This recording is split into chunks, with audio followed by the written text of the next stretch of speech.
Dear friends, ఈరోజు రాజ్ కపూర్ నటించిన Awara cinema గురించి వీడియో చేయబోతున్నాను. ఒక చిన్న అనుమానం ఒక కుటుంబాన్ని నాశనం చేస్తే, ఒక తీర్పు ఒక చిన్న పిల్లాడి జీవితాన్ని మార్చేస్తే, ఇది ఒక దొంగ కథ కాదు. ఇది ఒక మనిషిని సమాజం ఎలా తయారు చేస్తుందో చెప్పే కథ. ఆవారా. ఒక న్యాయమూర్తి న్యాయం చెప్పే మనిషి, కానీ అదే న్యాయమూర్తి తన భార్య మీద అనుమానపడతాడు. ఆమెను ఇంటి నుండి బయటకు పంపిస్తాడు. ఆమె గర్భంలో ఉన్న తన సొంత పిల్లాడితో పాటు. ఆ రోజు ఒక అమాయక జీవితం వీధిన పడింది. ఆ చిన్నపిల్లవాడు గాలికి పెరుగుతాడు, కానీ ప్రేమ లేకుండా ఆహారం కోసం బతకడానికి తప్పుదారిలోకి వెళ్లాల్సి వస్తుంది. సమాజం అతడిని దొంగగా మార్చేస్తుంది. ఆ పిల్లవాడు ఇప్పుడు రాజ్, ఒక దొంగ, ఒక నేరస్తుడు.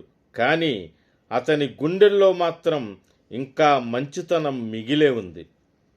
ఒకరోజు అతని జీవితంలోకి ఒక వెలుగు వస్తుంది. ఆ పాత్ర పేరు రేటా. ఆమె ప్రేమ అతడిని మార్చాలని ప్రయత్నిస్తుంది. కొంతకాలం గడిచేటప్పటికీ రాజ్ కూడా మారాలని అనుకుంటాడు. కానీ తలరాత ఎప్పుడూ మనం అనుకున్నట్టు ఉండదు కదా. ఒక నేరం, ఒక అరెస్టు. రాజు కోర్టులో నిలబడతాడు. జడ్జి ఎవరో తెలుసా? అతని తండ్రే. ఒక తండ్రి తన కొడుకును నేరస్తుడిగా చూస్తున్నాడు. ఒక కొడుకు తన తండ్రి వల్లే ఈ స్థితిలోకి వచ్చాడు. ఇక్కడ ప్రశ్న ఒక్కటే, తప్పు ఎవరిది? మనిషి చెడ్డవాడిగా పుట్టాడా, లేక పరిస్థితులు అతడిని అలా మార్చేస్తాయా? ఇదే ఈ సినిమా చెప్పే కథ. ఇదే ఈ సినిమా చెప్పే నిజం. ఆవారాహూన్ పాట, నేను ఆవారాను ఎందుకంటే ఈ ప్రపంచం నన్ను అలా చేసింది. ఆవారాహూన్ ఇది ఒక సినిమా కాదు, ఒక అద్దం. సమాజానికి మంచి నిర్ణయాలు, మన అనుమానాలు ఎంత పెద్ద జీవితాలను నాశనం చేయగలవో చూపించే కథ. ఇటువంటి కథలకు కాలంతో పని లేదు. అన్ని కాలాలకు ఈ కథలు వర్తిస్తాయి. ఇలాంటి టైమ్లెస్ స్టోరీస్ కోసం నా ఛానల్ను సబ్స్క్రైబ్ చేసుకోండి.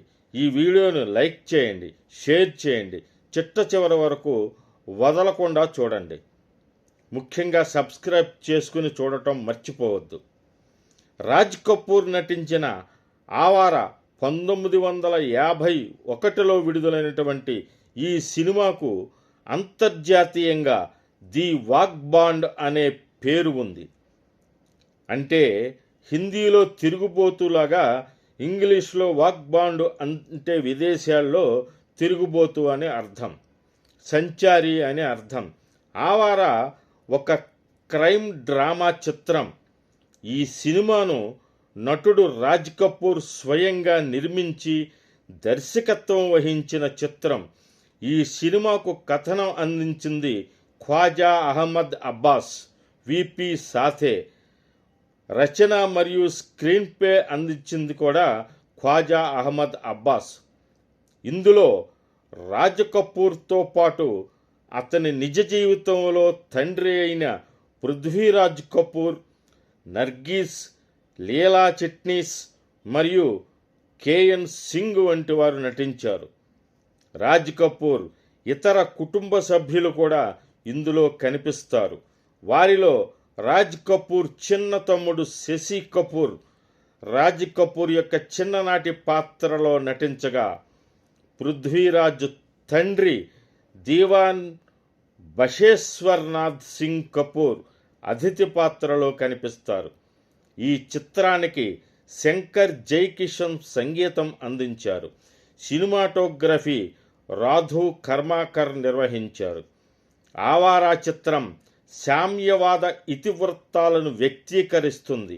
అంతేకాకుండా సామాజిక సంస్కరణవాద ఇతివృత్తాలను crime, romantic, comedy, musical, melodrama శైలులతో ఒక మిక్చర్ పట్లంలాగా కనిపిస్తుంది. ఈ సినిమా కథాంశం రాజ్ అనే పేదవాడైన ఒక దొంగ, అంటే రాజ్ కపూర్ పోషించిన పాత్ర, ఇక ఉన్నత వర్గానికి చెందిన అమ్మాయి రేటా, నర్గీష్ పోషించిన పాత్ర, మరియు రాజ్ తన కొడుకని తెలియని జడ్జి రఘునాథ్, పృథ్వీరాజ్ కపూర్ పోషించిన పాత్ర. ఈ మూడు పాత్రల జీవితాల చుట్టూ పెనవేసుకుని ఉంటుంది ఈ కథాంశం. ఈ చిత్రంలో రాజ్ కపూర్ నటించిన పేద తిరుగుబోతు పాత్ర చార్లీ చాప్లిన్ను తలపిస్తూ ఉంటుంది. బాలీవుడ్ సినిమా చరిత్రలో ఆవారా ఒక మైలురాయిగా పరిగణించబడుతుంది. ఈ చిత్రం దక్షిణాసియాలో రాత్రికి రాత్రే సంచలనం సృష్టించింది. అంతేకాకుండా సోవియట్ యూనియన్, తూర్పు ఆసియా, ఆఫ్రికా, కరేబియన్, మధ్యప్రాచ్యం మరియు తూర్పు ఐరోపా వంటి సుదూర ప్రాంతాలలో మరింత గొప్ప విజయాన్ని సాధించింది. ముఖ్యంగా శైలేంద్ర సాహిత్యం అందించగా ముఖేష్ పాడిన ఆవారాహున్ నేను ఒక సంచారిని అనే పాట భారత ఉపఖండం అంతటా, అలాగే Soviet union, China, Bulgaria, Turkey, Afghanistan మరియు రొమేనియా వంటి దేశాలలో కూడా విపరీతమైన ప్రజాదరణ పొందింది. ఈ చిత్రం 1953లో కేన్స్ ఫిల్మ్ ఫెస్టివల్లో గ్రాండ్ ప్రైజ్కు కూడా నామినేట్ చేయబడింది. ఈ చిత్రం విదేశాలలో 200 మిలియన్లకు పైగా టిక్కెట్లను విక్రయించినట్లు అంచనా.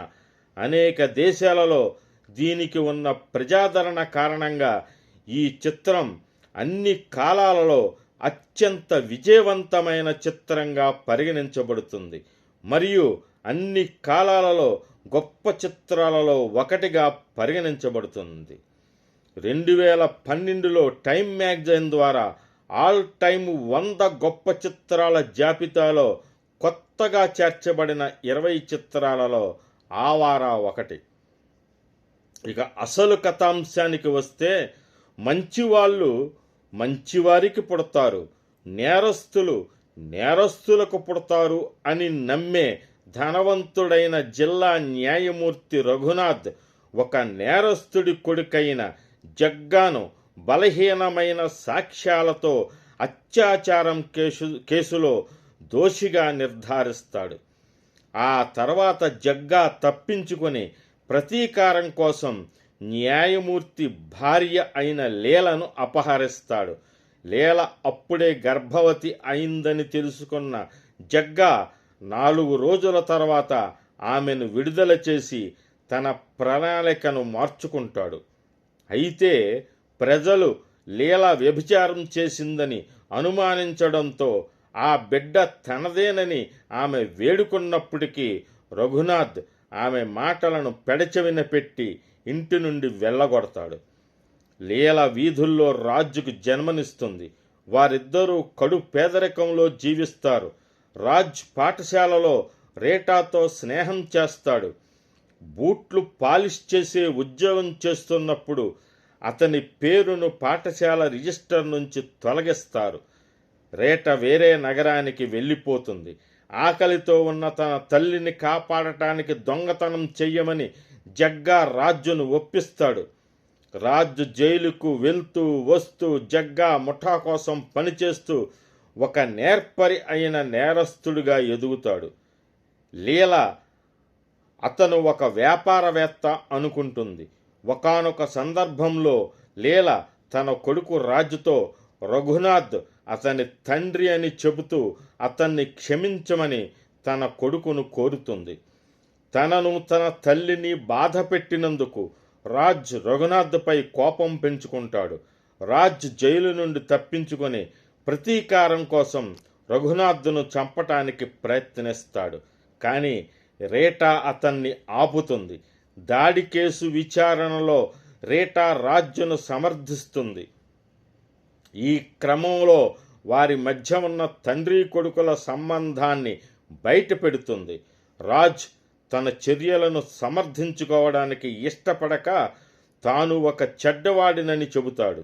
తన గురించి కాకుండా ఉన్నత సమాజం పట్టించుకోకపోవడం వల్ల పేదరికములో పెరిగి నేరాల వైపు మల్లుతున్న లక్షలాది మంది పిల్లల గురించి ఆలోచించమని అతను కోర్టును కోరతాడు. అతను తన తీర్పు కోసం ఎదురు చూస్తున్న సమయంలో రఘునాథ్ అతన్ని కలుస్తాడు. చివరకు రాజ్ తన కొడుకేనని అంగీకరించి కన్నీళ్లతో క్షమించమని వేడుకుంటాడు. చివరికి రాజుకు ఉరిశిక్ష నుండి మినహాయింపు లభించినప్పటికీ అతని నేరానికి 3 సంవత్సరాల జైలు శిక్ష విధిస్తారు.